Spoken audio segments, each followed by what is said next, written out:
क्यों नीली, इतना सोच क्या रही हो तुम? तुम कहाँ गई थी ये तुम्हें पता नहीं है क्या?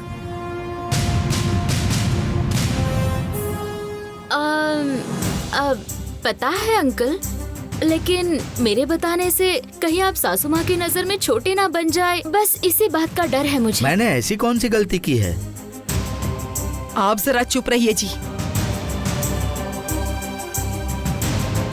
नीली, कहो बेटी, आखिर बात क्या है? सासू माँ बताती हूँ। उस दिन परमेश्वर से मिलने के लिए। परमेश्वर जी कहकर बुलाओ। अजी, उसे इतनी इज्जत देने की क्या जरूरत है? आखिर है कौन वो? वो तुम लोगों के लिए कुछ नहीं होंगे, लेकिन मेरे लिए मेरे समधी हैं। तुम बताओ नीली। वो सासू माँ, हम परमेश्वर से मिलने गए थे, तब वो यहाँ आइए वहाँ आइए बोलकर हमें नचा रहा था। फिर मैंने अंकल को तकलीफ ना हो इसलिए उन्हें एक जगह पर रुकाकर मैं अकेली उससे मिलने चली गई। तब मेरा एक्सीडेंट हो गया सासू माँ।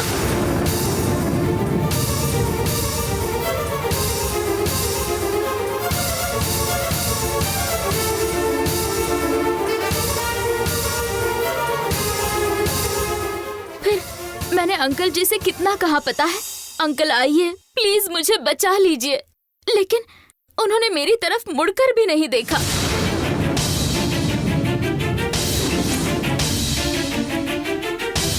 छे!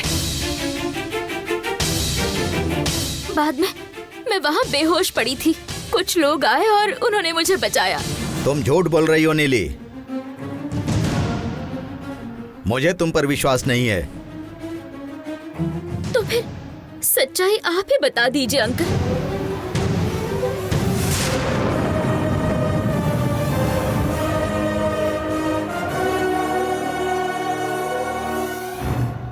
उस दिन तो तुम। अजी, बस कीजिए। देखो नीली, तुम कुछ भी कहोगी ये विश्वास नहीं करेंगे। इनसे बहस क्यों कर रही हो? टाइम हो गया है, चलो खाना खाने चलते हैं।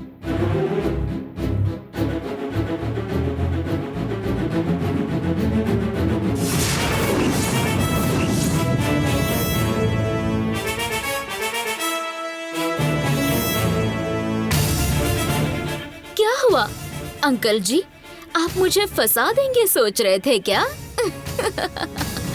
ये काम तो किस्मत करेगा। वैसे नीली, तुम जिंदा कैसे बची यही बात सता रही थी मुझे, लेकिन अब तुम पर दया आ रही है। हाँ, मैं जिंदा कैसे बची इसके बारे में सोचना समझ में आता है, लेकिन आप मुझ पर दया क्यों कर रहे हैं?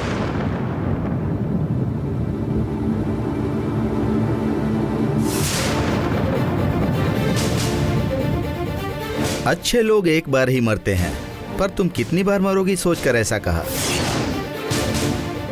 बार बार अपनी मौत को बुलावा मत दो, वरना मौत की अहमियत खत्म हो जाएगी।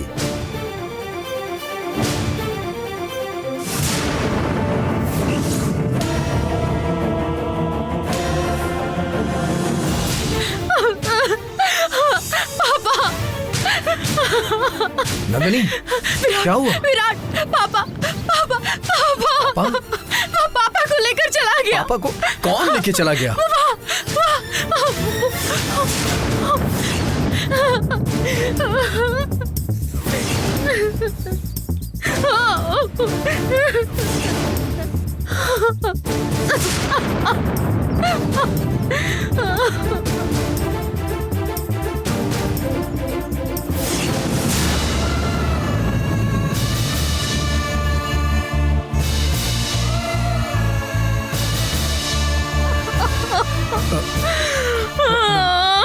नंदिनी, नंदिनी, खुद को संभालो।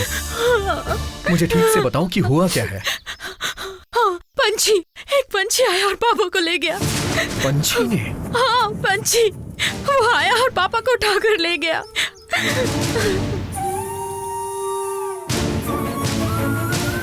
क्या नंदिनी, कोई पक्षी इंसान को उठाकर ले जा सकता है क्या? हाँ हाँ हाँ, मैंने खुद देखा विराट। तुम्हारे पापा ने मुझसे खुद कहा था कि किसी इंपॉर्टेंट काम से उन्हें जाना है। नहीं विराट, मेरा यकीन कीजिए। नंदिनी प्लीज, कोई भी पक्षी इस तरह से इंसानों को उठा के नहीं ले जा सकता। और वैसे भी तुम्हारे पापा कोई छोटे बच्चे नहीं है, चाहो तो घर चलकर देख लो, वो वहीं होंगे। नहीं, मैंने खुद देखा है, वो पंछी पापा को उठाकर ले गया। नंदिनी, मेरी बात पे तुम्हें भरोसा नहीं है क्या? हे भगवान, मैं आपको कैसे समझाऊं?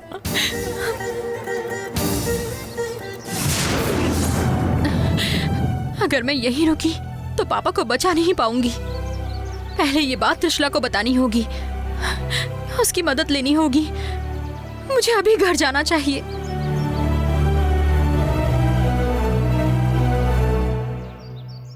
नंदिनी, क्या सोच रही हो तुम ऐसे?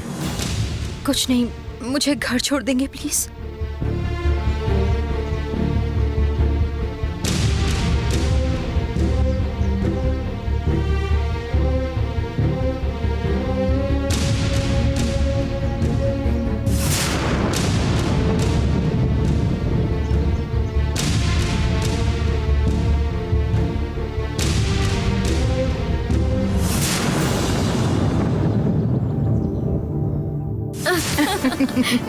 सासू माँ, शर्मा मैडम का बताया हुआ भविष्य नॉस्ट्राडामस के बताए हुए भविष्य के बराबर होता है।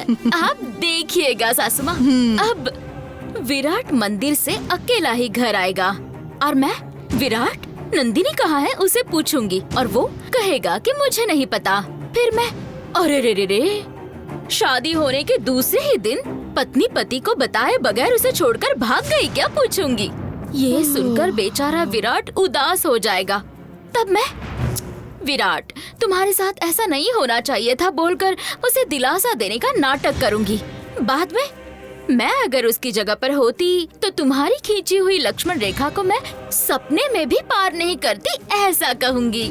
तब तो सच में नीली ऐसा एक बार कह दिया तो बस है, फिर मैं झट से मंगलसूत्र लाकर फट से तुम्हारे गले में बंधवा दूंगी। मेरी प्यारी सासू माँ, तुम्हारे मुंह में घी शक्कर।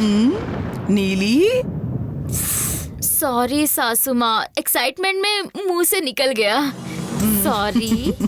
कोई बात नहीं। सासू माँ, लगता है ससुर जी का बेटा आ गया। अब हम ऐसा नाटक करते हैं जैसे हमें कुछ पता ही नहीं। चलिए चलिए।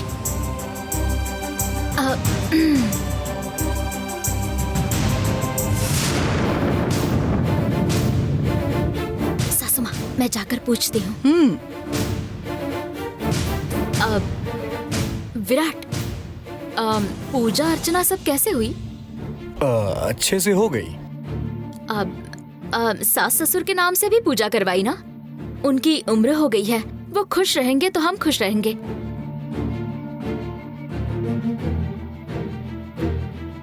और हाँ, अपने नाम से भी पूजा करवाई ना? तुम मेन हो विराट, तुम हमेशा खुश रहो, जिंदगी में कभी अकेले ना रहो, यही मेरी इच्छा है। मैं अकेला क्यों रहूंगा? वो क्या है ना विराट, तुम अकेले आए ना, इसलिए मैंने ऐसा कहा। कहाँ है वो?